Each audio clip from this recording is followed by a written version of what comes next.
Assalamualaikum warahmatullahi wabarakatuh.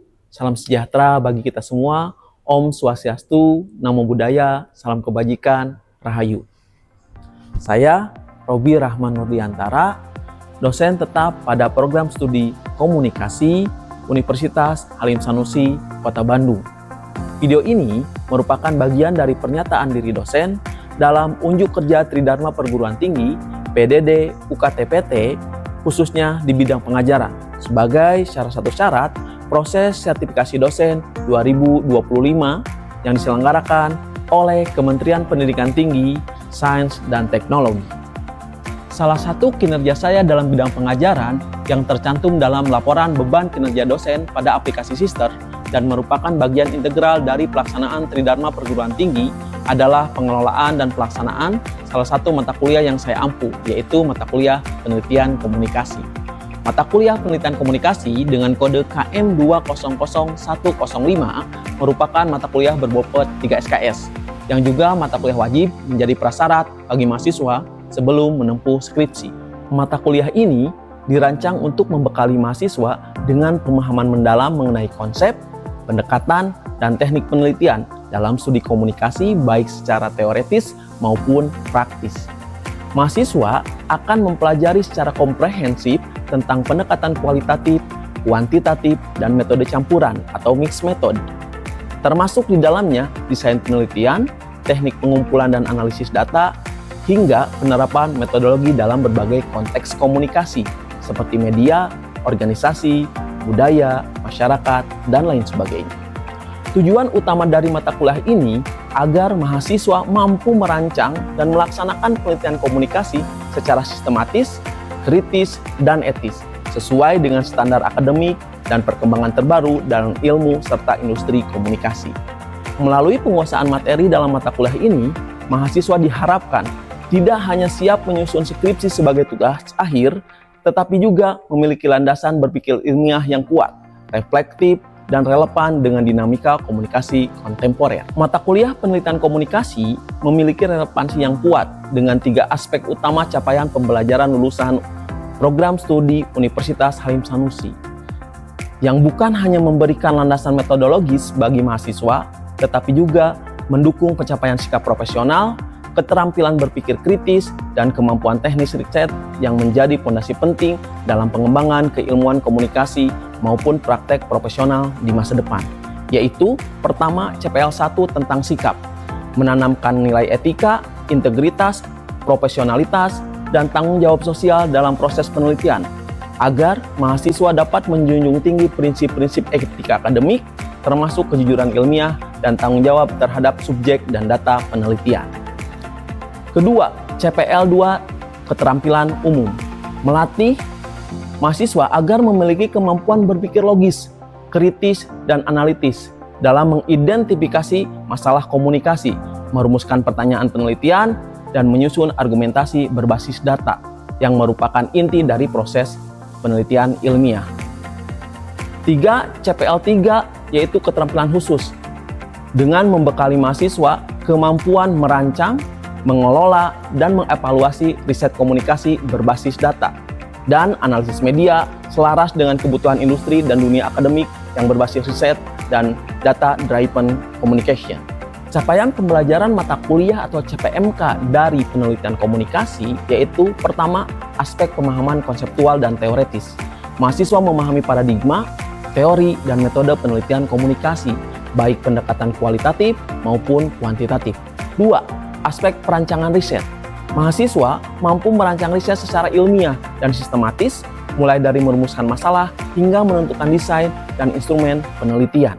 Ketiga, aspek pengumpulan dan analisis data. Mahasiswa dapat mengumpulkan, menganalisis, dan menginterpretasikan data menggunakan pendekatan kualitatif maupun kuantitatif. 4. Aspek pelaporan dan publikasi ilmiah. Mahasiswa mampu menyusun penelitian secara akademik melalui laporan-laporan dan mempresentasikannya dalam bentuk artikel, khususnya skripsi. 5. Aspek etika penelitian. Mahasiswa mampu menetapkan prinsip dan etika dalam setiap proses riset, menjunjung tinggi integritas akademik, serta menghindari plagiarisme. Dalam menyampaikan mata kuliah ini, saya menggunakan pendekatan DAI, yaitu Delivery, Interaction, dan Assessment. Ketiga aspek ini menjadi kerangka utama dalam praktik pengajaran saya, mulai dari bagaimana materi disampaikan, bagaimana saya berinteraksi dengan mahasiswa, hingga bagaimana proses evaluasi dilakukan secara adil dan komprehensif. Dalam aspek delivery, saya menyusun materi pembelajaran secara terstruktur dan kontekstual. Setiap topik diawali dengan pengantar teori yang dikaitkan langsung dengan isu-isu komunikasi aktual, seperti fenomena media sosial, hoax, atau riset perilaku pengguna digital. Saya juga menggunakan bahan ajar seperti buku, modul, diktat, contoh proposal, panduan tutorial, dan artikel jurnal sebagai referensi utama. Materi mata kuliah ini akan disampaikan dalam 14 kali pertemuan dan 2 kali assessment dalam bentuk project based learning saat UTS dan UAS. Untuk pertemuan pertama, pengantar penelitian komunikasi. Pertemuan kedua, paradigma dan metodologi penelitian. Pertemuan ketiga, teori-teori komunikasi. Pertemuan keempat, sistematika penelitian, khususnya proposal penelitian. Dan skripsi. 5. Memilih topik dan menyusun judul. 6. Penyusunan bab 1 pendahuluan. 7. Penyusunan bab 2 tinjauan pustaka. Pertemuan 8, UTS, Project Based Learning, menyusun judul dan bab 1 penelitian. Pertemuan 9, penyusunan bab 3 metodologi penelitian. 10. Teknik-teknik pengumpulan, analisis, dan keabsahan data dalam penelitian. 11. Penyusunan bab 4 hasil penelitian dan pembahasan. 12. Penyusunan bab 5 kesimpulan dan saran. 13. Etika penelitian komunikasi. 14. Penugasan UAS Project Based Learning berupa penyusunan proposal penelitian komunikasi dari bab 1 hingga bab 3. 15. Evaluasi, review, diskusi, dan konsultasi tentang proyek UAS. 16. UAS Project Based Learning, menyusun proposal penelitian sebagai bentuk capaian nyata dari pembelajaran mata kuliah ini. Pada aspek interaction, saya membangun suasana kelas yang dialogis dan kolaboratif. Strategi pengajaran yang saya terapkan yaitu berbasis pada pendekatan student-centered learning, merupakan pembelajaran yang menempatkan mahasiswa sebagai subjek aktif dalam proses belajar. Pendekatan ini bertujuan untuk mengembangkan kemandirian, kreativitas, dan kemampuan berpikir kritis mahasiswa dalam merancang penelitian ilmiah. Proses interaksi saya wujudkan melalui diskusi individual maupun kelompok, respon terhadap artikel jurnal, simulasi pengumpulan dan analisis data, serta latihan penyusunan proposal riset yang dilakukan secara bertahap. Saya juga memberikan sesi konsultasi baik secara langsung melalui tatap muka maupun melalui platform asinkronus seperti LMS UHS serta WhatsApp group di luar jam perkuliahan agar mahasiswa mendapat pendampingan sejak awal dalam menyusun rancangan penelitian mereka. Selain itu, saya menggunakan berbagai metode pembelajaran sebagai penunjang seperti ceramah interaktif untuk menyampaikan teori secara dialogis, diskusi studi kasus untuk mengaitkan teori dengan fenomena komunikasi yang aktual, dan latihan penyusunan bab-bab penelitian agar mahasiswa terbiasa berpikir secara sistematis. Sebagai pendekatan utama, saya menerapkan project based learning, di mana mahasiswa menyusun judul dan bab 1 sebagai tugas UTS, serta proposal penelitian lengkap bab 1 hingga bab 3 sebagai tugas UAS. Sebagai bagian dari inovasi pembelajaran, saya merancang konsep yang saya buat yang diberi nama Drafts RMap, yaitu sebuah panduan sistematis untuk membantu mahasiswa dalam menyusun judul dan proposal penelitian. Drafts adalah akronim dari doable, dapat dilakukan, reachable, dapat dijangkau, accessible, mudah diakses, feasible, layak dilaksanakan, true, yaitu teliti, etis, dan komprehensif, serta signifikan, yang artinya bermakna dan berdampak. Berfungsi untuk menilai kelayakan dan kontribusi suatu topik penelitian. Sementara itu, RMap atau Research Mapping adalah kerangka pemetaan berpikir riset yang mencakup langkah-langkah inti dalam penyusunan penelitian, mulai dari identifikasi masalah hingga tujuan dan arah metodologis dari penelitian yang akan dilakukan. Saya menggunakan Drafts RMap ini sebagai panduan dalam kegiatan Project Based Learning, khususnya dalam menyusun judul dan bab 1 penelitian sebagai bagian dari penilaian ujian tengah semester. Pada aspek assessment, untuk mendukung capaian pembelajaran mata kuliah dan mengembangkan kemampuan riset mahasiswa secara bertahap, saya merancang sistem penilaian yang mencerminkan capaian pembelajaran secara utuh, baik dari sisi pengetahuan, keterampilan, maupun sikap. Penilaian dilakukan dengan proporsi yang terukur dan bertahap. Penilaian pertama terkait dengan kehadiran dengan bobot 10%, mencerminkan komitmen dan kedisiplinan mahasiswa dalam mengikuti proses pembelajaran secara konsisten. 2. Partisipasi, etika, dan keaktifan dalam diskusi kelas dengan bobot 15%. Berupa penilaian keterlibatan aktif mahasiswa dalam proses diskusi, kemampuan menyampaikan pendapat secara logis, serta sikap kooperatif dan etis dalam berinteraksi di kelas. Ketiga, kuis dan tugas dengan bobot 15%, meliputi latihan-latihan penjelasan fenomena, pemilihan topik penelitian, penyusunan rumusan masalah, tujuan penelitian, kerangka teori, serta analisis sederhana terhadap isu-isu komunikasi yang aktual. Kuis diberikan untuk mengukur pemahaman konseptual secara berkala. 4. Ujian tengah semester dengan bobot penilaian 30%. Berbentuk project based learning, yaitu berupa penyusunan judul dan bab 1 penelitian yang meliputi latar belakang masalah, rumusan masalah, tujuan, dan manfaat penelitian. Penilaian mengacu pada suatu konsep yang saya beri nama Drafts RMAP, yaitu merupakan alat bantu berpikir kritis dan sistematis. Sebuah panduan sistematis yang dikembangkan untuk membantu mahasiswa dalam menyusun proposal penelitian secara lebih terarah dan terstruktur. 5. Ujian akhir semester dengan bobot 30%. Mahasiswa menyusun proposal penelitian lengkap dari bab 1 hingga bab 3. Penilaian difokuskan pada koherensi antar bab, relevansi teori, ketepatan metode penelitian, serta ketajaman perumusan masalah berdasarkan isu komunikasi yang aktual dan kontekstual. Berikut ini adalah dokumentasi pembelajaran langsung di kelas mata kuliah penelitian komunikasi yang saya ampu di program studi komunikasi Universitas Halim Sanusi. Video ini merekam proses belajar tatap muka pada pertemuan ke-15 yang difokuskan sebagai sesi evaluasi dan penguatan materi. Pertemuan ini saya rancang untuk menindaklanjuti temuan dari tugas Project Based Learning khususnya saat UTS, di mana masih banyak mahasiswa yang keliru membedakan pendekatan kualitatif dan kuantitatif dalam penelitian komunikasi yang mereka lakukan. Assalamualaikum warahmatullahi wabarakatuh. Waalaikumsalam warahmatullahi wabarakatuh. Selamat pagi teman-teman. Terima kasih telah hadir di perkuliahan. Pada perkuliahan ini kita akan membahas tentang penelitian kualitatif dan kuantitatif. Tapi seperti biasa, demi kelancaran dan keberkahan perkuliahan kita, mari kita berdoa. Seperti biasa, saya akan pandu. Berdoa, mulai.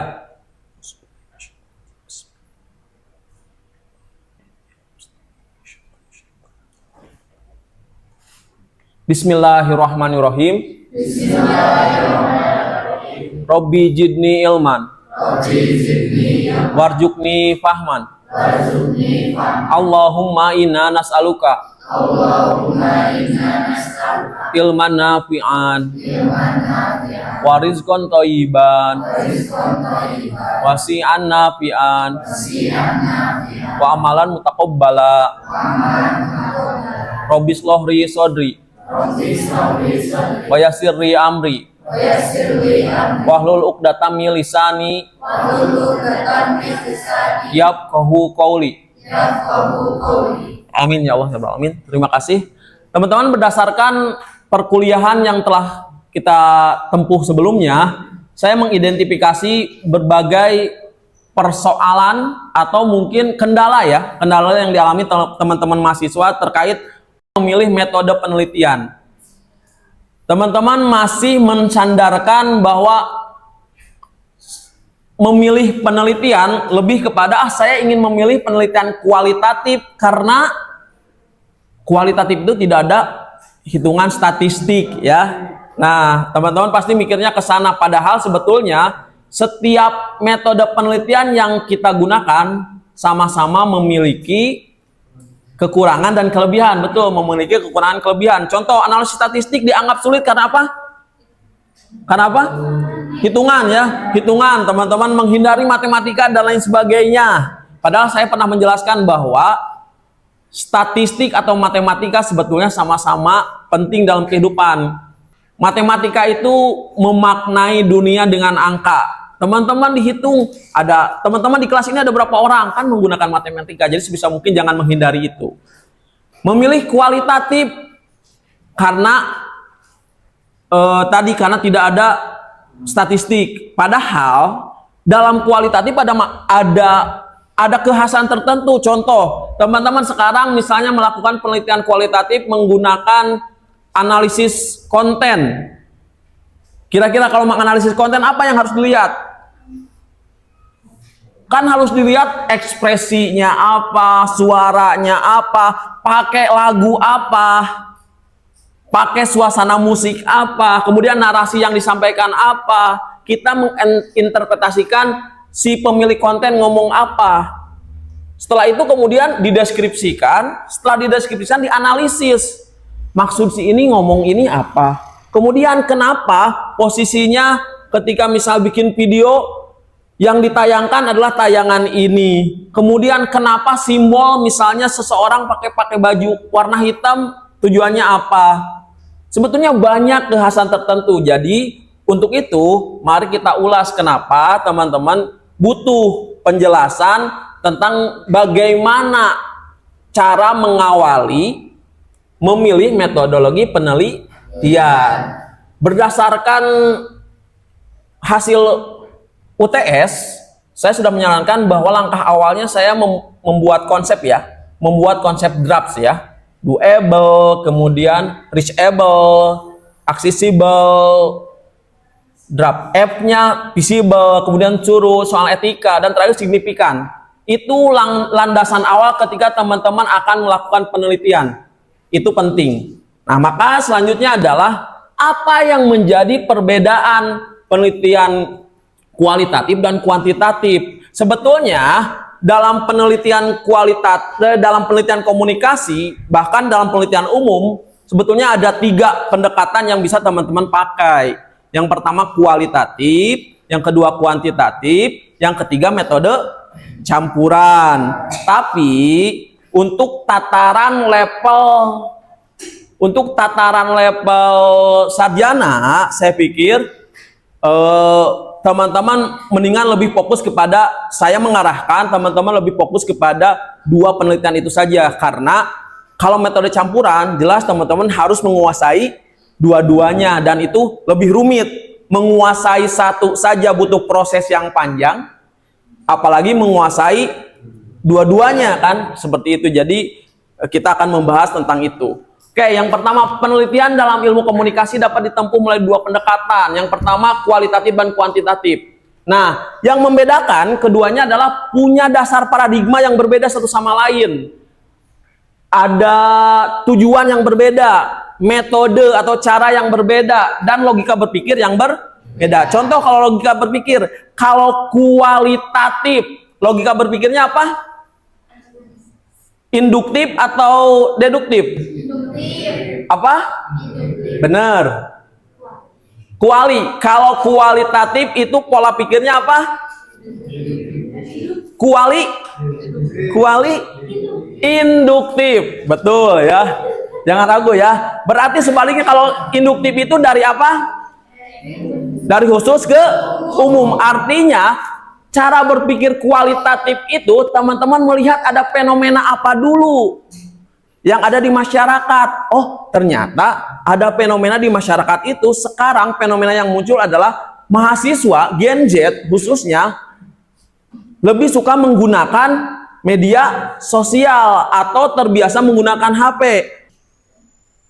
Penelitian kualitatif berakar pada paradigma interpretif atau konstruktivis yang meyakini bahwa realitas bersifat subjektif, dibentuk melalui interaksi sosial. Interaksi sosial itu pengalaman seseorang itu akan berbeda satu sama lain. Maka misalnya saya pernah memberikan contoh ketika ingin melihat bagaimana kredibilitas dosen di mata mahasiswa, saya pikir setiap orang akan berbeda memaknainya. Misalnya ketika interaksi yang dilakukan, contoh misalnya ketika saya terbiasa berinteraksi dengan mahasiswa, dengan Ari misalnya, kita berkomunikasi. Ari kemudian akan menyampaikan pengalaman subjektifnya ketika berinteraksi dengan saya. Dan itu akan berbeda dengan misal interaksi yang disampaikan oleh Hafidah misalnya. Kenapa? Karena pengalaman subjektifnya akan berbeda satu sama lain. Dan dalam penelitian kualitatif itu dimungkinkan. Termasuk contoh ketika misalnya teman-teman membahas tentang metode media sosial. Ya, pengalaman media sosial seseorang menggunakan media sosial akan berbeda satu sama lain. Sekarang saya tanya misalnya, Ki, ketika Rizky menggunakan media sosial, tujuannya untuk apa, Ki? Untuk branding. Sekarang saya tanya yang lain, Asya menggunakan media sosial untuk apa? Mencari informasi. Yang lain, Vini, untuk apa? Berinteraksi dengan orang lain. Sementara Diana untuk apa? Untuk hiburan. Nah, dalam penelitian kualitatif kan jadi kaya makna, mendalam, setiap orang beda pendapatnya, dan itu diungkapkan.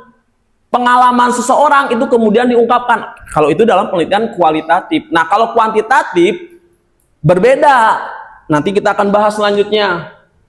Tadi pola pikir induktif ya. Jadi sudah dipastikan kalau kualitatif harus apa? Pola pikirnya induktif, dari masalah khusus ditarik ke umum gitu.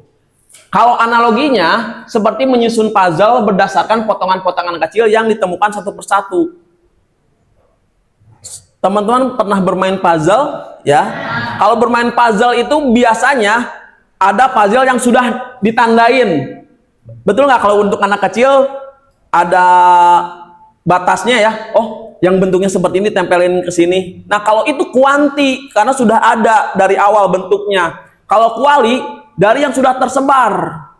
Masalah kecil ambil kemudian disatukan dan kita tidak punya kerangkanya. Itu kuali ya. Oke, kalau kuanti seperti apa? Berbasis pada paradigma positivistik yang menganggap realitas dapat diukur secara objektif. Objektif itu berarti pandangannya ada ukuran yang sama. Penilaian subjektif dan objektif itu layaknya ketika kita menilai, saya misal dosen menilai teman-teman. Kalau objektif, saya akan menilai berdasarkan tata aturan. Misalnya, tata aturannya kalau yang nilainya 81 ke atas, secara objektif nilainya apa? Harus A. Nah, sementara kalau subjektif, pengalaman yang didasarkan penilaian yang didasarkan pada like dan dislike. Oh, saya mah memberikan nilai bagus ke Kinkin ya, karena orangnya rajin dan lain sebagainya. Tetapi kalau itu dijadikan patokan dasar pada kuanti, yaitu boleh-boleh saja sebetulnya, asal berlaku sama. Oke, kemudian analoginya adalah seperti menguji puzzle. Benar nggak sih ini ditempatkan di sini? Benar nggak sih ini ditempatkan di sini? Itu penelitian kuantitatif. Oke, selanjutnya, ada yang tahu tujuan penelitian seperti apa? Pada intinya untuk mencari tahu suatu fenomena tertentu ya. Itu betul. Bagus, Hafidah. Oke. Kalau kualitatif tujuannya apa?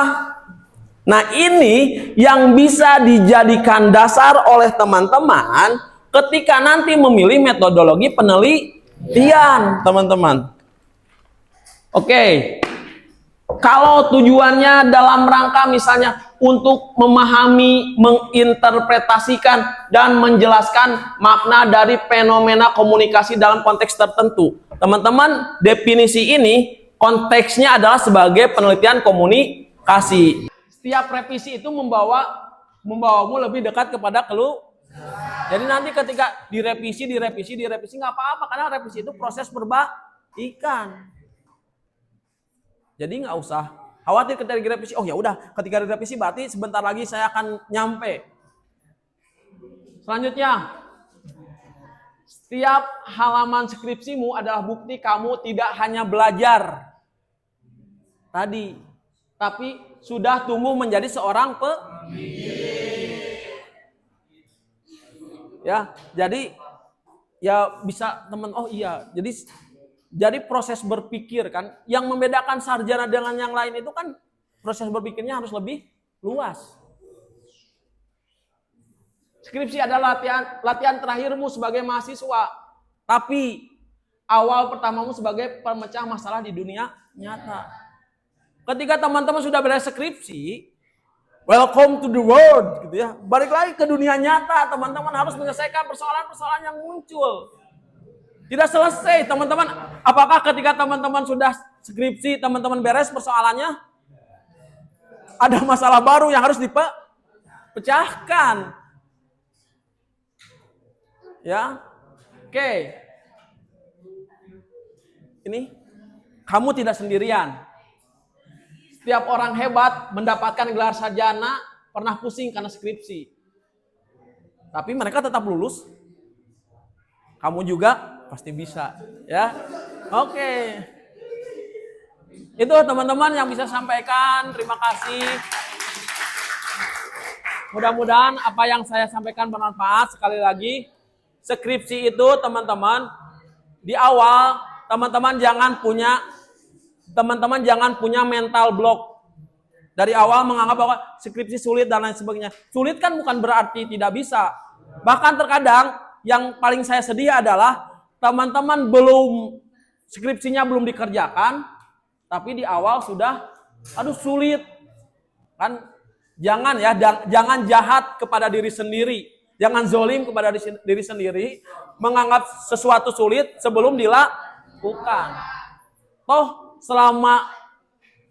selama dalam kehidupan teman-teman sudah menghadapi berbagai persoalan masing-masing kan, tapi tetap berlalu kan, tetap bisa tetap berlalu kan. Jadi ya semua akan selesai dengan sendirinya teman-teman. Semua masalah itu akan ada solusinya kalau dihadapi. Ya gitu. Itu teman-teman yang bisa sampaikan. Mudah-mudahan apa yang saya sampaikan bermanfaat. Mudah-mudahan nanti kita bertemu lagi ya di pertemuan-pertemuan selanjutnya. Dan saya berharap kita bertemu lagi jika kebetulan teman-teman ada pembimbingnya saya, ya alhamdulillah. Kalaupun tidak, kita bertemu saya sebagai penguji teman-teman. Dan yang paling penting adalah saya bisa melihat teman-teman pakai toga dan melihat kebanggaan dari orang tua dan keluarga teman-teman. Itu yang bisa saya sampaikan. Sampai bertemu di pertemuan selanjutnya. Saya tutup. Wabillahi taufiq wal hidayah. Wassalamualaikum warahmatullahi wabarakatuh. Terima kasih ya teman-teman. Ya, makasih ya. Demikian deskripsi implementasi aktivitas pengajaran yang saya lakukan dalam mata kuliah penelitian komunikasi. Semoga video ini tidak hanya menjadi dokumentasi formal, tetapi juga menghadirkan gambaran yang otentik tentang semangat dan komitmen saya pribadi dalam menjalankan Tridharma perguruan tinggi, khususnya di bidang pengajaran. Saya percaya pengajaran yang baik bukan hanya soal mentransfer ilmu, tetapi juga menyalakan semangat berpikir, menumbuhkan rasa ingin tahu, dan membimbing mahasiswa untuk bertindak jujur, kritis, dan bermakna bagi masyarakat. Pada proses sertifikasi dosen 2025 ini, saya tidak hanya sekadar membawa nama pribadi, tetapi juga membawa semangat kolektif Universitas Halim Sanusi, kampus yang sedang tumbuh dan berkembang dengan semangat yang besar. Saya adalah perintis, menjadi salah satu dari 2 dosen pertama yang mengikuti Serdos dari institusi ini. Dan saya menyadari penuh bahwa tanggung jawab ini bukan hanya untuk diri saya pribadi, melainkan juga sebagai jalan pembuka dan inspirasi bagi rekan-rekan sejawat lainnya. Karena sejatinya, menjadi dosen bukan hanya tentang mengajar di kelas, tetapi juga tentang menyalakan harapan, membuka jalan, dan menularkan semangat. Saya percaya, jika satu orang berani menyalakan lilin di tengah gelap, maka akan ada banyak cahaya lain yang menyusul untuk menerangi jalan bersama. Semoga setiap langkah ini membawa keberkahan dan menjadikan saya dosen yang tidak hanya kompeten secara akademik, tetapi juga bermakna secara sosial bagi rekan mahasiswa, institusi, rekan sejawat, dan masyarakat. Dengan penuh rasa hormat, saya ucapkan terima kasih dan apresiasi yang sebesar-besarnya kepada seluruh tim asesor dan panitia sertifikasi dosen tahun 2025 atas dedikasi, perhatian, serta waktu yang diluangkan untuk menelaah video pernyataan diri dosen dalam unjuk kerja Tridharma perguruan tinggi yang saya buat. Atas segala perhatian dan kesempatan, saya ucapkan terima kasih. Hormat saya, Robi Rahman Nurdiantara, Wabillahi taufiq wal hidayah. Wassalamualaikum warahmatullahi wabarakatuh.